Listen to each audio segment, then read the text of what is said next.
ഈ മുമ്പ് BJP ഉന്നയിച്ച അല്ലെങ്കിൽ പ്രധാനമന്ത്രി നരേന്ദ്രമോദി ഉന്നയിച്ച ആ ആക്ഷേപമാണ് ഇപ്പോൾ CPM ഏറ്റെടുക്കുന്നത്. രാഹുൽ ഗാന്ധിയെ വ്യക്തിപരമായി കടന്നാക്രമിക്കുന്ന ആ ആക്ഷേപം എന്നതാണ്. അത് ഞാനിപ്പോൾ ഓർക്കുന്നത് ഈ പ്രിയങ്ക ഗാന്ധിയുടെയും രാഹുൽ ഗാന്ധിയുടെയും ഒരു കാരിക്കേച്ചർ മോഡലിൽ അമൂൽ ആണ് എന്നാണ് ഞാൻ ഓർത്തെടുക്കുന്നത്. അതായത് ഇത്തരം പരാമർശങ്ങളൊക്കെ പാർലമെന്റിലും പുറത്തുമൊക്കെ സജീവമായി ചർച്ചയായപ്പോൾ വലിയ പരസ്യം നൽകി. അമൂൽ ബേബി എന്നൊക്കെയുള്ള തരത്തിൽ ഇവരുടെ രണ്ടുപേരുടെയും തരത്തിൽ അല്ലെങ്കിൽ സാമ്യമുള്ള രണ്ട് കുട്ടികളുടെ അമൂലിന്റെ പരസ്യം ഉണ്ടല്ലോ.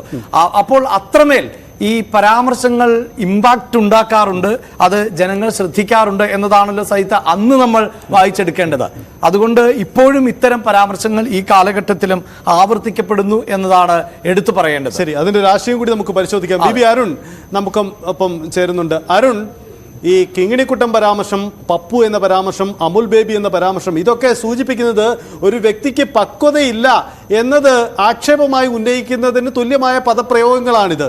രാഹുൽ ഗാന്ധിക്കെതിരെ കോൺഗ്രസ് ഇത്തരം ആക്ഷേപങ്ങളെ ചെറുത്തിട്ടുണ്ട്. ഇപ്പോൾ CPM നേതാക്കൾ ഈ ആക്ഷേപം ഉന്നയിക്കപ്പെടുമ്പോൾ അതുണ്ടാക്കുന്ന മറ്റൊരു തരം രാഷ്ട്രീയമുണ്ടല്ലോ. രാഷ്ട്രീയപരമായ ആശയ പ്രശ്നങ്ങളൊക്കെ ഉണ്ടെങ്കിൽ പോലും വ്യക്തിപരമായി കടന്നാക്രമിച്ചുകൊണ്ടുള്ള ഈ ശൈലി അതെവിടെ പോയി അവസാനിക്കും? ഒപ്പം ഇത്തരം പ്രയോഗത്തിൻ്റെ ഒരു രാഷ്ട്രീയം എന്താണ്?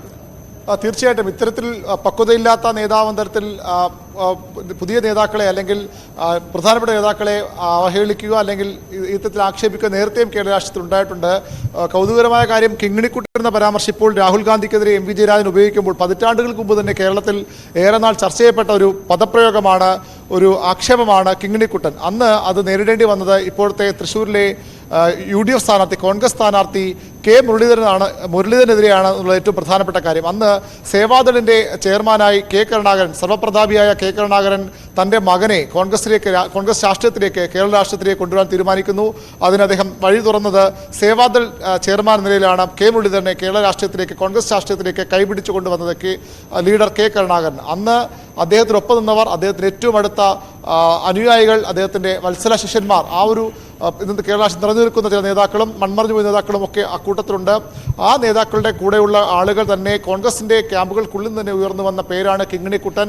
ലീഡറുടെ മകൻ കിങ്ങിണിക്കുട്ടനാണ് അത്തരം ഒരാളെ രാഷ്ട്രീയത്തിലേക്ക് കൊണ്ടുവന്ന ലീഡർക്കെതിരെയുള്ള വിമർശനമായാണ് K മുരളീധരൻ എന്ന് കിങ്ങിണിക്കുട്ടൻ എന്ന് വിളിച്ച് പരിഹസിച്ചത്, അപഹസിച്ചത്. പിന്നീടത് EK നായനാർ, മുഖ്യമന്ത്രിയെ അന്ന് CPMൻ്റെ സമുന്നത നേതാവായ EK നായനാർ അടക്കമുള്ളവർ ഈ കിങ്ങിണിക്കുട്ടൻ പരാമർശം ഏറ്റെടുത്തു. പല വേദികളിലും പല അഭിമുഖങ്ങളിലും അദ്ദേഹം കിങ്ങിണിക്കുട്ടൻ എന്ന പറഞ്ഞുകൊണ്ട് K മുരളീധരനെ അവഹേളിക്കുകയും ആക്ഷേപിക്കുകയും ഒക്കെ ചെയ്തിരുന്നു. പിന്നീട് കാലങ്ങൾ കഴിഞ്ഞപ്പോൾ K മുരളീധരൻ കേരളത്തിലെ ഏറ്റവും ശക്തരായ, ഏറ്റവും മൂർച്ചയുള്ള രാഷ്ട്രീയ പ്രസംഗം നടത്തുന്ന, രാഷ്ട്രീയ സ്റ്റേറ്റ്മെൻറ്റുകൾ നടത്തുന്ന നേതാവായി മാറി. KPC അധ്യക്ഷൻ വരെ ഉയർന്നു എന്നുള്ളതൊക്കെ ചരിത്രമാണ്.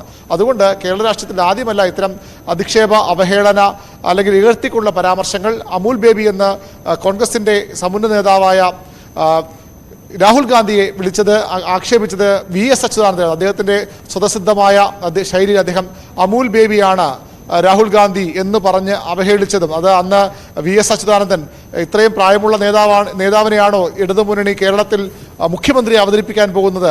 VSൻ്റെ പ്രായത്തെ പറഞ്ഞ് അവഹേളിക്കുമ്പോഴാണ് അദ്ദേഹം പ്രസിദ്ധമായി അമൂൽ ബേബി, പ്രസിദ്ധമെന്നോ കുപ്രസിദ്ധമെന്നോ ഒക്കെ നമുക്ക് പറയാവുന്ന അമൂൽ ബേബി പരാമർശം നടത്തിയത്.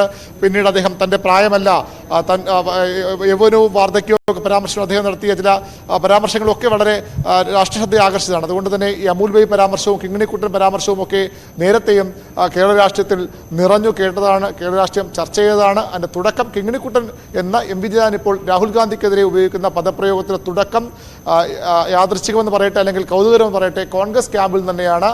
ലീഡറുടെ മകൻ്റെ രാഷ്ട്രീയ പ്രവേശത്തെ ഇഷ്ടപ്പെടാത്ത, അതിനോട് എതിർപ്പുള്ള കോൺഗ്രസ് നേതൃത്വം, കോൺഗ്രസ് ക്യാമ്പ് തന്നെ മുരളീധരന് ചാർത്തിക്കൊടുത്ത അവഹേളന പദമാണ്, പരാമർശമാണ് കിങ്ങിണിക്കുട്ടൻ എന്ന് കൂടി നമ്മൾ ഈ ഘട്ടത്തിൽ ഓർക്കണം.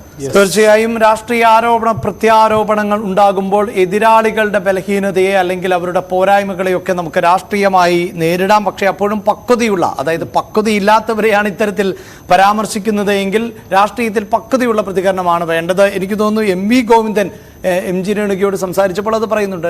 രാഹുൽ ഗാന്ധിയുടെ പക്വതയില്ലായ്മയാണ് എന്ന് പറയുന്നുണ്ട്. പക്ഷേ അതിനെയാണ് മറ്റു ചില പ്രയോഗങ്ങൾ ഉപയോഗിച്ചുകൊണ്ട് അത് അത്രമേൽ രാഷ്ട്രീയത്തിനും സംസ്കാരത്തിനും നമ്മുടെ സാമൂഹിക ഘടനയ്ക്കും ഒക്കെ, പ്രത്യേകിച്ച് ഇവരൊക്കെ റോൾ മോഡൽസ് ആണല്ലോ. ഈ രാഷ്ട്രീയ നേതാക്കൾ എന്നത് മറ്റുള്ളവർക്ക് മാതൃകയാകേണ്ടവരാണ്. അവിടെയാണ് ഈ പ്രയോഗങ്ങൾ. അത് ചിലതെങ്കിലും തമാശ എന്ന നിലയിൽ കേരളം തള്ളിക്കളഞ്ഞിട്ടുണ്ട്. പക്ഷെ ചിലതിനെ അതീവ ഗൗരവത്തോടെ കണ്ടിട്ടുണ്ട്, ചിലത് തിരിച്ചടിയായും മാറിയിട്ടുണ്ട്. കേരളത്തിലെ ഈ വിവാദങ്ങൾ ഇന്ത്യ മുന്നണിയെ ദേശീയ തലത്തിൽ തന്നെ ദുർബലമാക്കുമോ എന്ന വലിയൊരു ആശങ്ക കൂടി ഉയരുന്നുണ്ട്. ഒപ്പം BJP ഇതിനെ പ്രധാനപ്പെട്ട ആയുധമായി ദേശീയ തലത്തിൽ ഏറ്റെടുക്കുകയും ചെയ്യുന്നുണ്ട്. കാരണം കേരളത്തിൽ 26-ന് തെരഞ്ഞെടുപ്പ് നടന്നാലും മറ്റ് സംസ്ഥാനങ്ങളിൽ ഇനിയും തെരഞ്ഞെടുപ്പ് നടക്കാൻ ദിവസങ്ങൾ ബാക്കിയുണ്ട്. അതുകൊണ്ട് തന്നെ വിവാദത്തിന് അതിൻ്റെതായ അർത്ഥതലങ്ങൾ ഉണ്ടാകും. അത് തുടരുക തന്നെ ചെയ്യും. ഇടവേള.